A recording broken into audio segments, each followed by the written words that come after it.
하나님의 말씀 함께 보겠습니다. 하나님의 말씀은 사도행전 2장 2절로 3절입니다. 사도행전 2장 2절로 3절입니다. 오늘 주제는 불같은 성령이라고 하는 주제를 가지고 말씀을 나누도록 하겠습니다. 가을이죠. 예쁜 가을 풍경 한번 보여드릴게요. 예배당 오시느라고 못 보셨을 텐데 우리나라에서 제일 아름다운 은행나무길입니다. 예, 저 가운데 있는 남자는 나고 여자는 옆에 있는 사람이다 상상하시면서 잠깐 기분이 좋아지셨으면 좋겠습니다. 여기는요, 우리나라 저 깊은 숲속에 숨겨진 어떤 그 단풍나무 연못이래요. 근데 이제 아는 사람만 아는 단풍 호수인데 그렇게 호수에 반영되는 단풍나무가 아름답다 합니다. 그걸 제가 몰래 훔쳐왔습니다. 예. 보시고 또 많이 위로 받으셨으면 좋겠습니다. 자, 우리 오늘 본문의 말씀 사도행전 2장 2절 3절 같이 읽어봅니다. 시작. 호련히 하늘로부터 급하고 강한 바람 같은 소리가 있어 그들이 앉은 온 집에 가득하며 마치 불의 혀처럼 갈라지는 것들이 그들에게 보여 각 사람 위에 하나씩 임하여 있더니. 아멘. 한국교회 그리스도인들은요, 성령 되게 좋아해요. 성령. 또 성령하고 또 하나 좋아하는 단어가 뭐냐면 불. 예, 불. 그래서 이 두 가지가 만나면요, 더 좋아해요. 예, 불 같은 성령. 성령의 불. 막 이러면은 난리가 납니다. 예. 그래서 찬송가에도 보면은 제일 좋아하는 게 이 성령주의자들, 은사주의자들이 가장 좋아하는 것이 불길 같은 성령이요. 막 이런 거. 거기 안에 보면은 불로 충만하게 하소서 이런 가사가 있거든요. 이런 어떤 성령과 불의 콜라보레이션, 이걸 당연한 것처럼 받아들이거든요. 좋게 보자면 저는 그래요. 우리 민족의 성향이다. 우리 민족의 성향이 어때요? 아주 열정적이죠. 그리고 우리가 뭐 축구 경기를 할 때도 우리가 응원 티셔츠 무슨 색으로 입죠? 빨간색으로 입죠. 그 불꽃의 색깔이거든요. 워낙 그 민족의 성향이 열정적이라 불도 좋아하고 막 성령도 좋아하고 그러는 것 같아요. 그러나 이런 정서가 성경에 근거한 것이 아니라고 한다면, 단지 우리의 선호하는 특유한 정서 때문이라면 이런 것은 반드시 수정되고 또 바로 잡아야 할 사항이다. 저는 그렇게 생각해요. 결코 권장되어서도 또 조장되어서도 안 되는 거다. 저는 그렇게 믿습니다. 그러면 성령은 과연 불 같은 것일까? 자, 어떻게 생각하세요? 오늘 혹시 성령님이 내적으로 우리 안에 임재하실 때, 성령께서 뜨겁게 우리 안에 내주하기로 작정하시고 우리 안에 처음으로 내주하실 때 막 불과 같이 뜨거운 어떤 이런 현상이 벌어진다고 하는 사람들 이야기를 많이 들어보셨을 거예요. 그래서 이 내적으로 임재하실 때 뜨겁게 되는 현상을 과연 성경은 말하는 걸까? 성령님이 개인에게 임재하실 때 나타나는 현상에 관해서 통상적으로 한국교회의 그리스도인들은 속에서 막 타는 듯한 이 불꽃이 내 안에서 막 살라지는 것 같은 느낌을 느낀다. 그래서 그 느낌이 마치 성령이 임하신다라고 여겨진다. 이렇게 주장을 하거든요. 근데 우리가 잘 아는 미국의 전도자, 그 유명한 B.L. 무디 같은 목사님도요, 똑같은 경험을 했어요. 예, 똑같은 경험을 했는데, 소위 무디의 경우는 성령 세례를 받을 때 너무 뜨거웠대요. 예, 너무 뜨거워가지고 뭐라고 얘기했냐? 오 하나님, 이제 그만 부어주십시오. 더 이상 부으시면 죽겠습니다. 원래 타죽겠습니다 이거예요. 죽겠습니다. 이렇게 말했다는 거예요. 먼 나라 가지 않고도 우리나라만 해도 1906년도에 평양 대부흥 운동이 일어나죠. 평양 대부흥 운동에 관한 책들에도 이런 간증이 흔하게 나타나요. 성령님이 그 집회 속에 임하셨대요. 그랬더니 그 예수님 예자도 모르던 사람들이 성령님의 충만하게 임재하심으로 말미암아 군중이 완전히 막 그 전부 다 자기 안에 있는 속의 죄들을 다 토로하느라고 자복하느라고 자백한다 그러죠. 막 경찰서에 가거나 아니면은 막 옛날 사또 앞에 가고 네 죄를 네가 알렸다 그러면은 예 제가 죄를 압니다 하면서 이제 자기 죄를 토로하는 것처럼 그 성령 하나님의 임재하심 속에 사람들의 마음이 막 동하여서 자기 안에 있는 속에 있는 죄를 다 부끄러움 없이 다 토하고 그 죄를 해결하기 위해서 사방팔방으로 뛰어다녔다라는 그런 기록이 있어요. 자, 그런데 이 사람들이 기록했던 이야기, 총신대학 우리 교수님인데 제가 배웠던 박용규 교수님이라는 분이 책을 쓰셨는데 평양 대붕 이야기라고 하는 책에서 이렇게 이제 얘기를 해요.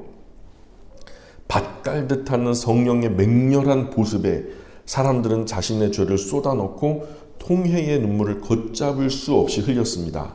무서운 기세로 역사하시는 성령의 불길은 용서 없이 각 사람의 마음의 죄를 파헤쳤습니다. 통회하던 이재선 장로는 거꾸로지고 말았습니다.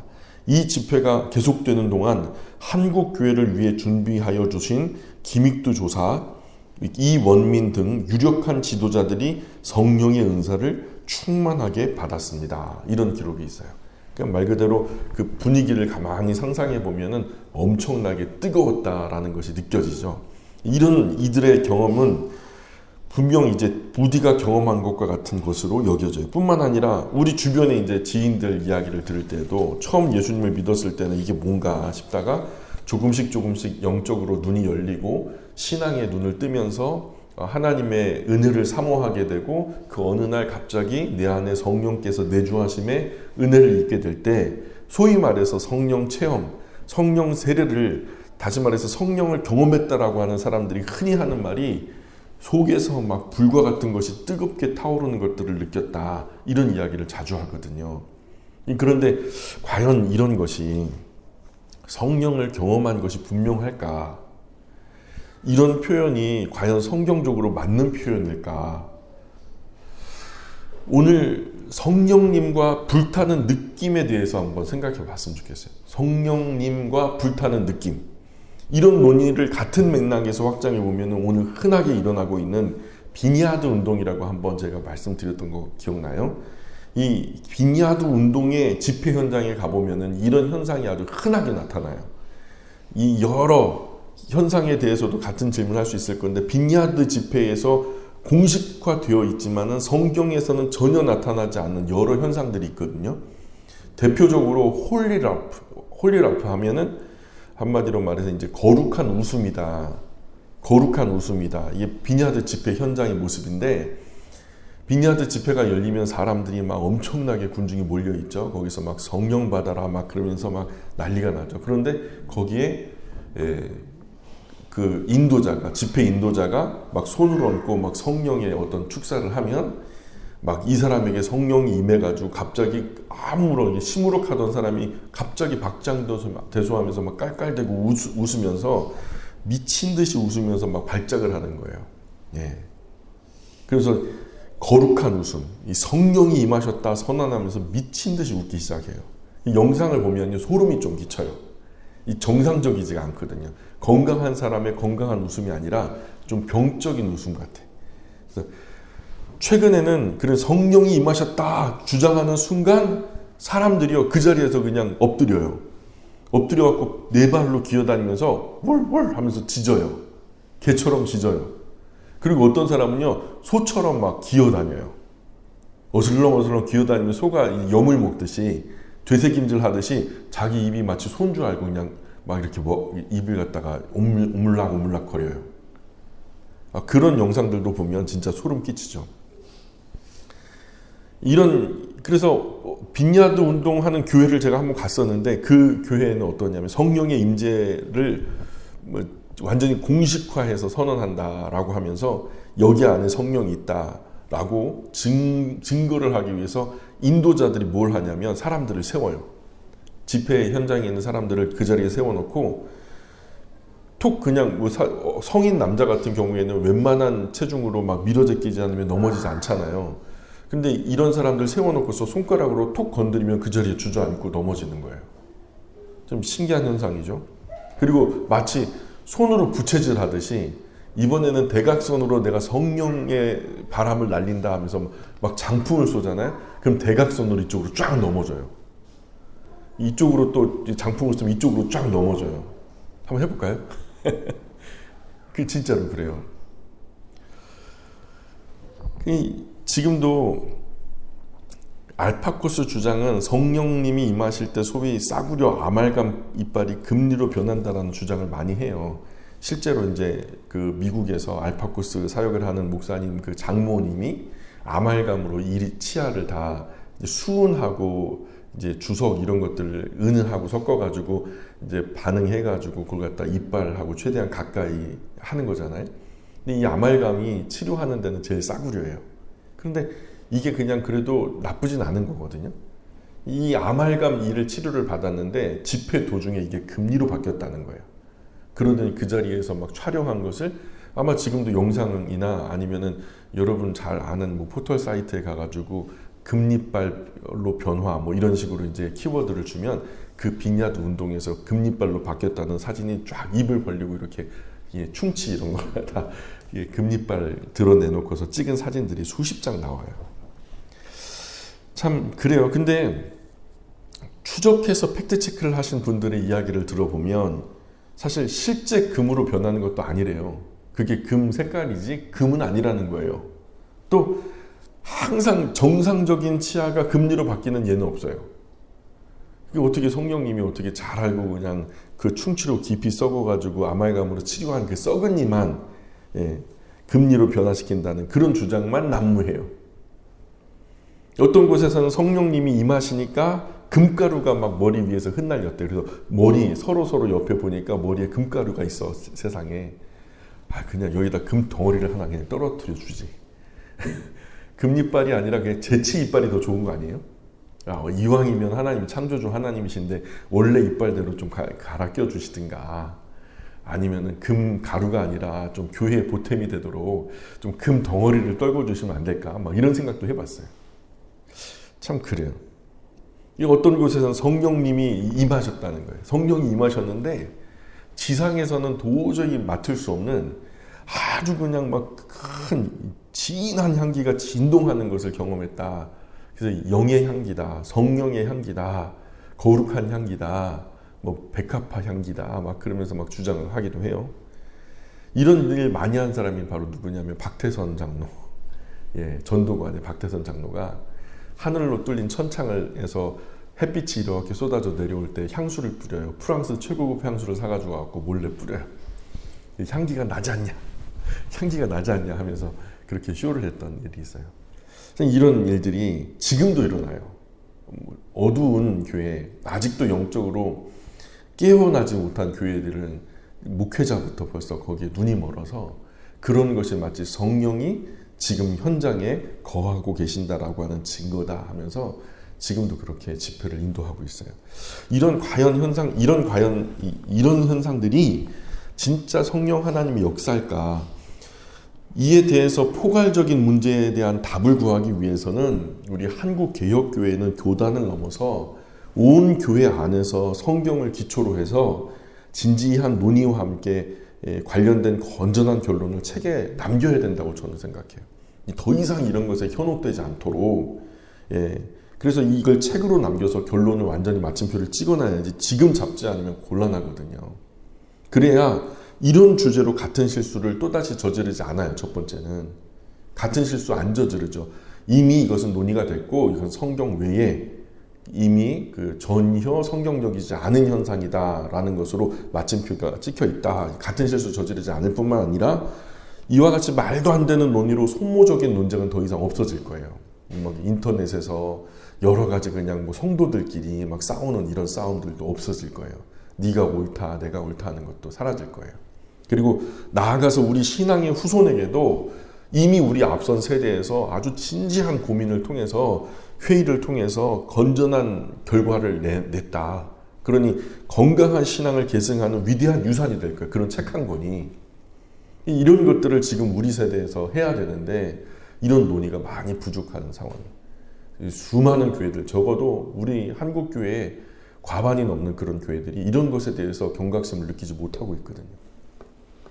분명한 것은 이런 현상들의 가장 기초적이고 근원적인 것은 성령님이 임재하셨을 때 속으로부터 불타는 것과 같은 뜨거움을 느꼈던 초창기 성령 세례 경험자들이 기록이 이들의 사상의 바탕이 되거든요.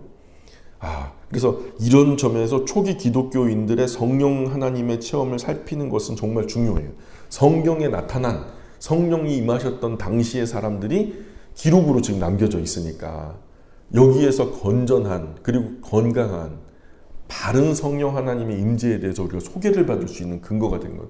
오늘 우리가 이런 작업을 해야 된다는 거예요. 기록을 남겨야 돼요. 과연 성령은 불같은 것일까?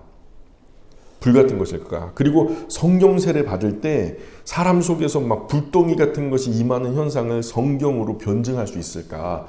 맞다, 그것이 성령이다 라고 말할 수 있을까? 성령 하나님이 임재하셨을 때 불덩이 같이 임하셨다라고 주장하는 많은 그리스도인이 근거로 삼는 본문이 바로 우리가 방금 읽었던 사도행전 2장의 말씀이거든요. 오순절 성령 강림 사건 일명.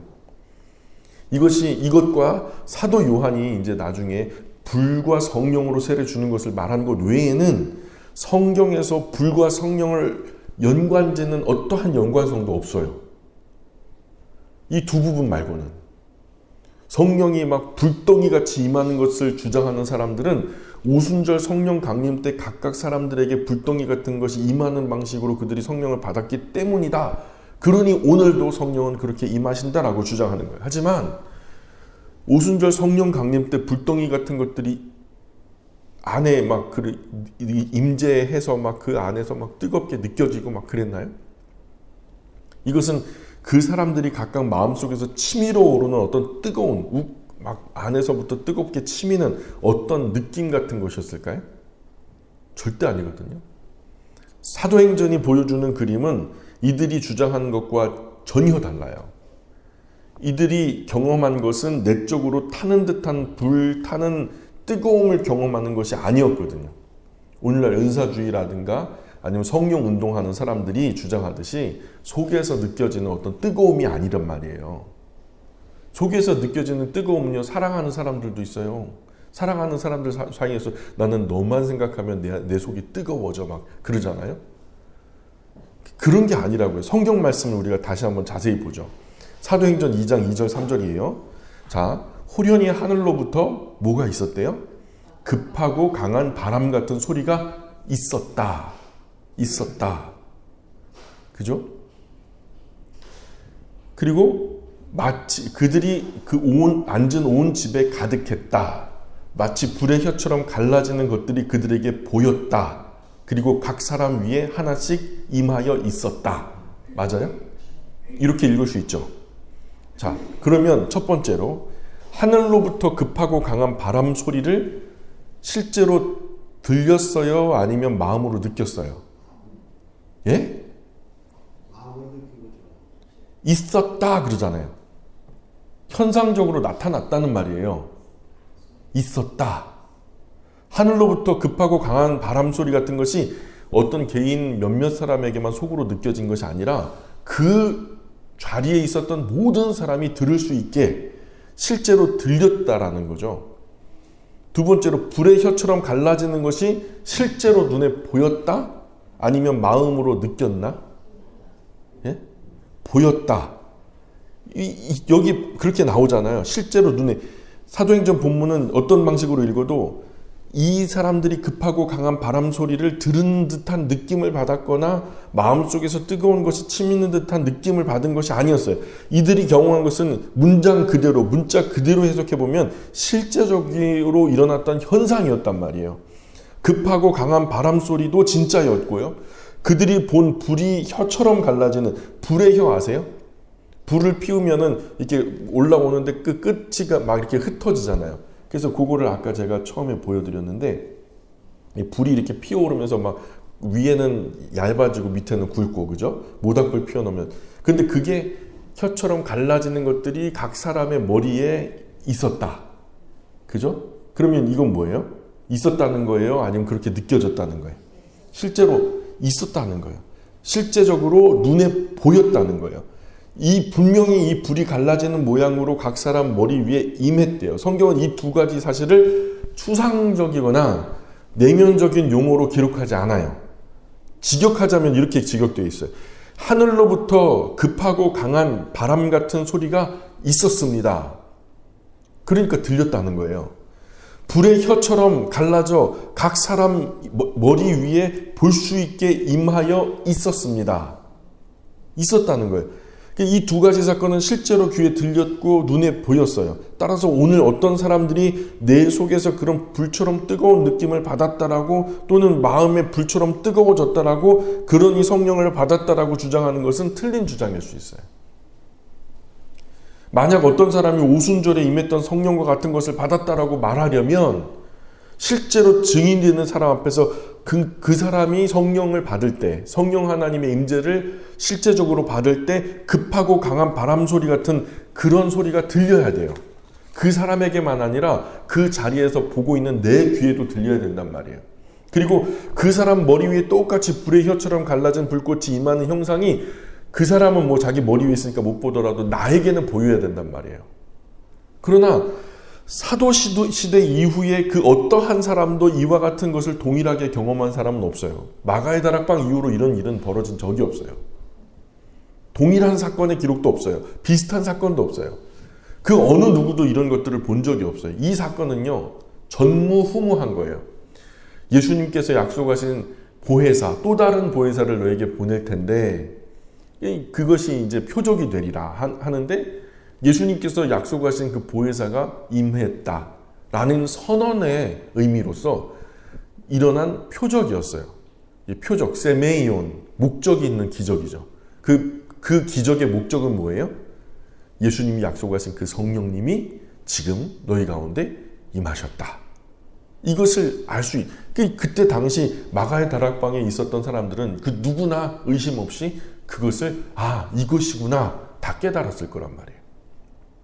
오늘 성령 운동하는 사람들이라든가 은사주의자들의 오류의 특징은 성경에는 분명하고 명시적인 것을요, 개인의 사례로 가져와서 적용시킬 때 추상적이고 주관적이고 감정적인 것으로 바꿔버려요. 애매모호해요. 요즘 우리 젊은 친구들 말로 그레데이션 하다 그래. 이건 검은색도 아니고 흰색도 아니고 뭐 그레이색이야. 그죠? 애매해. 이걸 검은색이라고 말하기도 뭐하고 흰색이라고도 말하기도 뭐하고 애매하게 바뀌어버리니까요. 그리고 이 은사주의자들이 하는 말이 꼭 이래요. 그래서 사도시대에 나타난 성령의 사역은 실제로 보이는 것이었고 그것은 확실한 것이었어요. 증인들이 있다니까요. 그런데 오늘 은사주의자들은 눈에 보이는 현상도 내면에서 일어나는 현상으로, 보이지 않는 추상적인 현상으로 변형시켜버렸어요. 실제로 귀에 들리던 소리도 마음속으로 자기 개인에게만 들리는 것으로 주관화시켜버렸어요. 야, 어떻게 그게 실제로 들리냐? 뭐 스피커 소리처럼 들리냐? 속에서 말씀하시는 거지. 뭐 그런, 결국 같은 거 아니냐? 주장하지만 실제로 전혀 같지 않은 거예요. 그러면 우리가 믿는 성경은 실제로 그런 현상은 과학적으로 나타날 수 없는데 그저 추상적인 내용을 진짜인 것처럼 거짓말로 기록해 놓은 것일까요? 예? 있지 않았는데 있었다고 거짓말 쳐가지고 거짓말로 기록해 놓은 걸까요? 혹시 우리 중에 사도행전 2장에 나타난 이 소리, 이 불꽃을 실제 현상이 아니라고, 단지 그것은 상징적인 것일 뿐이고 내면적인 것이었는데 성경에서 과장한 것이라고 믿는 분 계세요? 이건 실제로 그렇게 일어났던 것이 아니라 좀 오버해서 과장해서 쓴 거야. 그래서 우리가 적절하게 인격적으로 받아야지. 이런 분들이 있나요? 자유주의 신학자들이 그렇게 보거든요. 그런 사람은요, 성경을 믿지 않는 거예요. 성경을 믿지 않는 거예요. 성경에 기록된 내용이 과학적으로 불가능한가요?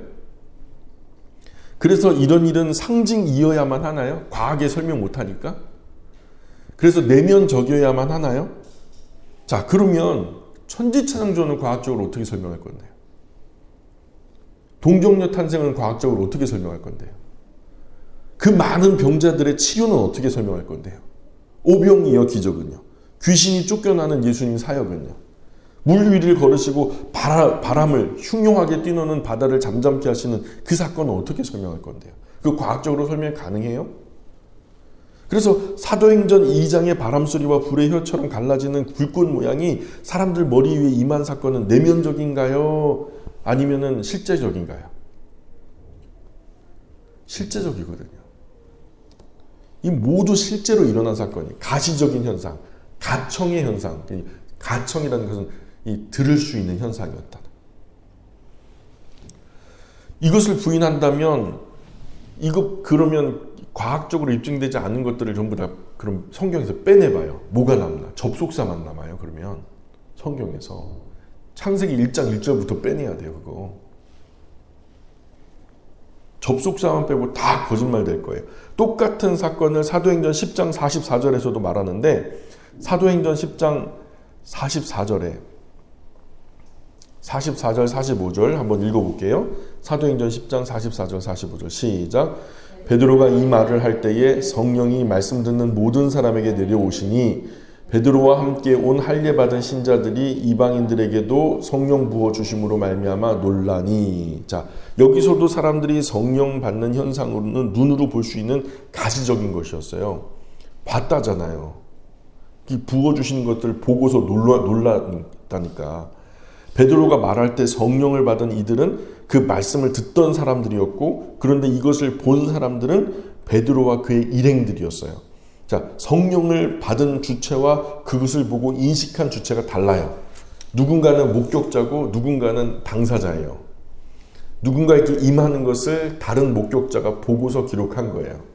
성령 받기는 말씀을 들은 자들이 받았으나 그들에게 성령이 임하는 것을 알아챈 사람들은 그것을 보고 있었던 베드로와 그의 일행들이었단 말이에요. 즉 그들이 성령 받았다라는 것은 오늘날 은사주의자들이 생각하듯이, 오늘 대부분의 그리스도인들이 생각하듯이 그 사람 마음속에서 은밀하게 성령이 임하셨다라는 것을 느끼는 정도가 아니었다는 거예요. 성경은 분명히 성령을 받는 것을 그들이 느낌으로 이를 안 것이 아니라 그들에게 성령이 임하시는 모양을 타인이 목격했다라고 지금 기록하고 있거든요. 즉 이것 역시 눈으로 볼 수 있는 가시적인 현상이었다는 거죠. 이 모양이 어땠는지까지는 성경에 구체적으로 기술하지 못하고 있지만 그것이 사도행전 2장의 모습과 같은 것이었든 다른 것이었든 중요한 사실은 그것이 타인들에게 보이는 가시적이었고 직접적인 현상이었다는 거예요. 목격자가 있었다는 거예요. 내 안에만 주관적으로 맴도는 느낌 같은 것이 아니라 실제적인 현상이었단 말이에요. 그러므로 우리는 사도행전에 성령 임하시는 그런 것을 내면적으로 또는 추상적으로 몰아가는 실수를 범해서는 안 돼요. 이제 사도행전에 나타나는 성령님의 임함의 사건은 아주 독특한 사건이 유일무이한 전무후무한 사건이에요. 오늘 전혀 경험되지 않는 종류의 것이에요. 근데 이걸 갖다가 다시 오늘날에 재생시켜서 그 오순절의 이야기가 오늘 또한 재현됐다. 그래서 오순절주의 운동. 그래서 그 오순절에 성령의 임재를 받고 사도들이 본격적으로 사도의 사역을 시작했다. 신사도주의 운동. 그리고 그 사건들, 이 오순절 그리고 신사도주의 이런 것들이 시발됐던 곳이 빈야드 운동이에요. 이것을 우리나라 이 교회 목사님들이 비행기 타고 가가지고 다 배워가지고 왔고 우리나라에서 막 장풍 쏘고 난리가 났죠. 쓰러뜨리고. 오늘날에는요, 제가 분명하게 선언하건대 전혀 경험되지 않는 종류의 것이에요. 따라서 우리는 이 사도행전의 사건들을 지금의 것과 같은 것이라고 말해서는 안 된다는 거예요. 또 사도행전의 성령 임함의 사건이 지금과 다른 것이기 때문에 오늘 우리가 성령 받았다 하면서 마음속으로 뜨거워지는 것을 사도행전 2장의 경험이라고 생각해서도 안 된다는 거예요. 그것과 다른 거예요. 성경에는 총 4번의 성령 임재가 나타난다고 말씀드렸죠. 사도행전에서 3번, 그리고 고린도전서에서 1번. 그래서 이 모든 이 4번의 3번의 그 4번 중에서 3번의 성령 하나님의 임재는 세메이온이었고 고린도전서에서 나타난 것은 가짜였다. 제가 말씀드렸죠. 요약하자면 이래요. 첫 번째는 사도행전 2장에서 마가의 다락방에 성령 하나님이 임하셨죠. 막 급하고 강한 바람 소리가 났고요. 실제로 불의 혀처럼 갈라지는 불꽃들이 그 각 사람 머리 위에 임했던 사건은 가시적으로 가청적으로 있었어요. 그래서 예수님께서 약속하셨던 그분, 또 다른 보혜사 성령 하나님이 오셨구나 하는 것이 선언되어지는 장면이었죠. 두 번째는 사도행전 10장에서 베드로를 통해서 고넬료의 가정에 성령이 임하시죠. 이건 뭐냐? 이방인에게도 구원의 복음이 전해진다라는 선언이에요. 그리고 세 번째 사도행전 19장에서 바울을 통해서 에베소에 임하셨는데 이것은 바울의 사도성, 성령 하나님이 너는 이방인을 위하여 택한 나의 그릇이다. 이것을 보증하시는 선언이었다는 거죠. 왜냐하면 사도들이 있을 때 성령이 임하셨거든요. 그래서 바울도 사도성이 있다라고 주장할 만한 거예요. 성령 하나님의 임재로 그가 인준을 받았으니까. 그리고 네 번째는 고린도 교회에서 이 성령 임했다라는 주장이었는데 이것은 고린도 교회 유대로부터 가만히 들어온 몇몇 거짓 교사들이 사실은 예수 그리스도가 아닌 다른 예수를 전했고 성령 하나님이 아닌 다른 영을 전했고 생명의 구원이 아닌 다른 구원을 전하다가 임했다라고 주장하는 성령이었어요. 그리고 이 성령을 받았다라고 하면서 방언은 이 사도행전적인 방언, 다른 나라 방언으로서 뜻이 통하고 말이 통하는 그런 방언이 아니었고요. 누구도 알 수 없는 천사의 말이라고 할 정도로 알 수 없는 말을 갖다가 지절지절 거렸다는 거예요. 그런데 이것이 이미 디도의 사역을 통해서 성령의 임재가 아닌 것으로 드러났어요. 우리나라 그리스도인들은 불같은 성령을 너무 좋아해요. 하지만 사도행전의 성령 하나님은 불같은 성령이 아니에요. 실제 불로 나타나신 성령 하나님이었죠. 불의 모양으로. 이것은 내면적인 어떤 뜨거운 기운과는 전혀 다른 거예요. 불 같은이 아니라 불로. 예. 어떤 내적인 체험과는 전혀 다른 거죠. 성령 하나님이 임재하셔서 마음이 뜨거워지기를 기대하는 것은 단지 신비주의 영향일 뿐이에요. 우리 안에 성령이 임하셨다는 것이 뜨겁지 않게 느껴질 수도 있거든요. 냉랭하게, 맨송맨송하게, 아리까리하게. 성령이 임하시면 어떤 일이 벌어질까요? 성경은 건강한 그리스도인 안에 성령 하나님께서 내주하시게 되면 어떤 일이 벌어지냐? 성령 하나님 임재하실 때 나타나는 어떤 한 사람 안에 내주하실 때 그 사람의 실제적인 일상이 완전히 180도 달라져요. 잘못된 삶의 방향이 완전히 바른 방향으로 회심의 사건이 벌어진단 말이에요. 창기도, 세리도, 바리새인도, 죄인도, 괴수도 할 것 없이 완전히 잘못된 길에서 벗어나 바른 길로 돌아서게 돼요. 그리고서 성령 하나님이 계속 그 안에 내주하시게 되면 실제적인 일상이 거룩해지고 그 초지일관하게 된다라고 설명해요. 일상의 영역이 경건해지고 무질서했던 일상이 질서를 찾아가고 난잡하고 더럽고 탐욕으로 찌든 경건하지 못한 삶이 끝나고 경건하고 건강한 그런 삶이 회복되면서 인격적인 삶, 고상한 삶, 차분한 삶이 펼쳐지는 거예요.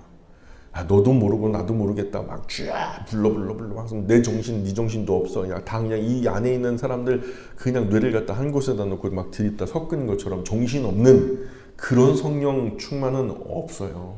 성경은 그런 성령 충만을 말한 적이 없어요. 성령이 충만하면은요 이성이 아주 선명하고 밝아져요. 내가 이렇게 살아도 되는 걸까? 내가 한 가정의 가장으로서 아빠로서 엄마로서 자녀로서 이렇게 살아도 되는 걸까? 자기를 계속해서 되돌아보게 되고 그래서 참된 예배자로 참된 그리스도인으로 참된 하나님의 사람으로 다시 서게 된다라고 성경은 한결같이 지지하고 있어요. 우리는 한결같이 한 맥락으로 한결로 계속 이렇게 말씀하시는 하나님의 말씀을 무시하고 그저 불의 혀처럼 갈라지는 것처럼 막 그냥 임하셨다고. 그래가지고 우리도 그거 달라고. 그러니까 사람들이 말이에요. 예배당 안에서는 슈퍼맨이고 영웅이다가 예배당 벗어나면은 세상 사람들이 그래요. 찌질한 그리스도인들이라. 예배당 안에서는 오히려 조용하지만 성령의 사람은 예배당 안에서는 오히려 조용해요. 그러나 일상의 영역으로 들어가면은 그 폭발적인 복음의 능력이 드러나요. 아무도 그를 하대하지 않고 함부로 대하지 않고 인격적으로 고상하게 관계하려고 하고 불법한 곳에 그 사람이 서 있음으로 인해서 다른 사람들이 눈치를 봐요. 저 사람이 있는데 저 융통성 없을 텐데 저 사람은 늘 그저 그냥 법대로 하는데 주변 사방팔방을 그 말씀과 그 말씀 따라 사는 삶으로 변화시켜 나가는 진정한 거룩한 영향력의 중심에 서게 되는 거죠. 그래서 우리 교회의 영구적인 표어가 뭐예요? 거룩한 영향력의 중심에 서라. 그래서 거룩한 영향력의 중심, 그 중심에 서라. 이게 바로 어떤 모습이다? 성령 받은 사람의 인격적인 모습이다. 이 모습이 결국 누구를 가리키냐? 예수 그리스도를 가리킨다. 예수님이 그렇게 인격적인, 정신없이 사시지 않았죠. 그죠? 죽음 앞에서도 차분하게 자기 사명을 추스러 그냥 끝까지 바른 이성 가지고 다 이루었다 할 때까지 순종하셨던 분이 예수님이죠. 뭐 그냥 제정신이 아닌 상태로 막 그 십자가를 지셨나요? 술 잔뜩 먹고 취해가지고? 아니면 마약 먹고 그냥 내 정신이 아닌 상태로? 아니면 그냥 막 불러 막 해갖고 막 반 집단 최면처럼 해가지고 그렇게 예수님이 십자가 지셨나요? 아니에요. 온전한 이성으로 고통 다 느껴가면서 그러셨으니 대속의 그 십자가가 완성이 된 거죠. 또한 우리도 그 길을 따라가야 하고요. 아프게 하시면 아파하면 되죠. 그러나 이 고난은 장차 우리에게 나타날 영광과 좋게 비교할 수 없는 것들이니까 바르고 건강한 신앙생활을 하다가 때때로 우리가 저지르지 않은 실수와 잘못 때문에 우리가 의로운 핍박을 받게 될 때라도 결코 섭섭해하거나 서러워하지 마시고 담대하게 그 길을 우직하게 나아가시기를 주님의 이름으로 축복합니다. 오늘 여기까지 할까요? 기도하겠습니다. 귀하신 하나님, 은혜와 사랑을